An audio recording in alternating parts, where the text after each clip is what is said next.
पूरे देश से धर्मांतरण और लव जिहाद की खबरें सामने आती हैं और उनके खिलाफ कार्रवाई करने की मांग उठती है।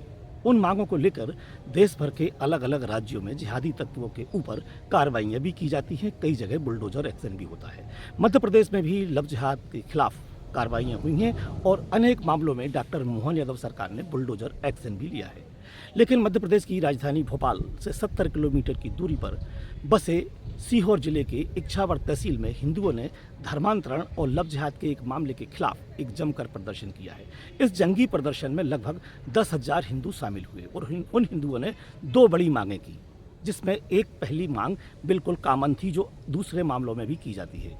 हिंदुओं ने कहा कि जिहादी मोहसिन खान के घर पर बुलडोजर एक्शन लिया जाए, साथ ही धर्म स्वतंत्रता अधिनियम के तहत उस पर कार्रवाई की जाए। लेकिन इससे बड़ी जो दूसरी मांग थी वो ये थी कि इछावर तहसील के अंतर्गत किसी भी मुसलमान को अब किसी भी हिंदू के घर में दुकान लगाने की अनुमति न दी जाए। इसका आशय ये है कि किसी भी मुसलमान को अब कोई भी हिंदू अपनी दुकान या अपनी जगह किराए पर नहीं देगा और यदि कोई व्यक्ति देता है तो उसके विरुद्ध भी हिंदू मोर्चा खोलेंगे। इस पूरे मामले में प्रदर्शन के दौरान इस तरह की ये मांग सुनाई दी।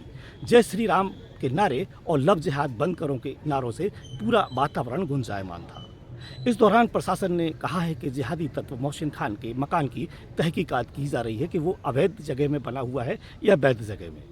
नोटिस को फिलहाल 15 दिन बीत गए हैं और अब संभवतः जिहादी तत्व के घर के ऊपर बुलडोजर एक्शन हो सकता है। लेकिन इस बीच ये जो दूसरी मांग उठी है कि जिहादियों को अब दुकान लगाने के लिए कोई भी हिंदू अपनी जगह या अपनी दुकान किराए पर नहीं देगा। यदि ये मांग और ये मॉड्यूल पूरे मध्य प्रदेश में और पूरे देश में जाता है तो मुसलमानों का क्या होगा? ये अपने आप में एक बड़ी बात है और मानव मस्तिष्क को झकझोरने वाली बात है कि जिहादियों के विरुद्ध मध्य प्रदेश के सीहोर जिले के इछावर से जो हिंदुओं ने मोर्चा खोला है, ये मोर्चा यदि देशव्यापी खुल जाता है तब भारत में मुसलमानों का क्या होगा?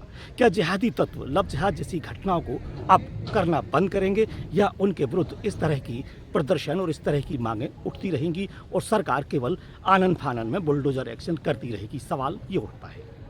इसके कई जवाब हो सकते हैं, कई सवाल हो सकते हैं, लेकिन सबसे बड़ी बात, जिस महिला या जिस युवती के साथ उसके विश्वास को छलने के बाद उसके साथ यौन शोषण की घटना को अंजाम दिया जाता है, उसे ड्रग्स का एडल्ट बनाया जाता है और उससे ड्रग की तस्करी कराई जाती है। कैसा महसूस करती होगी वो जब उसे पता चलता है कि वो जिसे अपना दोस्त मानती है उसका नाम राहुल कुमार नहीं मोहसिन खान है और वो मोहसिन खान केवल उससे लव जिहाद के अंतर्गत उसे फंसाकर न केवल शारीरिक संबंध बनाता है, जबकि मोहसिन खान जैसे और जो अन्य दूसरे जिहादी हैं, चाहे मध्य प्रदेश की राजधानी भोपाल के हों, इंदौर के हों या मछली गिरोह हो, इन सभी मामलों में ड्रग एडल्ट बनाने और उन्हें से तस्करी कराने की भी बात सामने आई है। इतना ही नहीं, ज़्यादातर महिलाओं को लव जिहाद की आग में झोंककर उन्हें देह व्यापार की आग में भी झोंका जाता है। ये मान के चला जाए कि जो जिहादी तत्व हैं वो लव जिहाद जैसी घटना को बिजनेस का एक सॉफ्ट कॉर्नर मानते हैं, एक डिफरेंट तरह का ये मॉड्यूल है और इसके अंतर्गत कहीं ना कहीं जो हिंदू लड़कियां हैं वो मुसलमानों के लिए न केवल हवस का एक ज़रिया है बल्कि बिजनेस का और रेवेन्यू जुटाने का भी एक अनोखा ज़रिया है।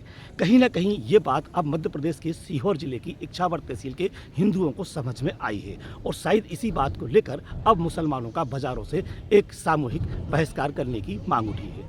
क्या होगा यदि ये मांग पूरे देश में फैलती है तो? क्या भारत सरकार और प्रदेश सरकारें मिलकर इस और कोई बड़ा निर्णय लेंगी और ये मांग क्या पूरी होगी? और यदि ऐसा होता है तब क्या होगा?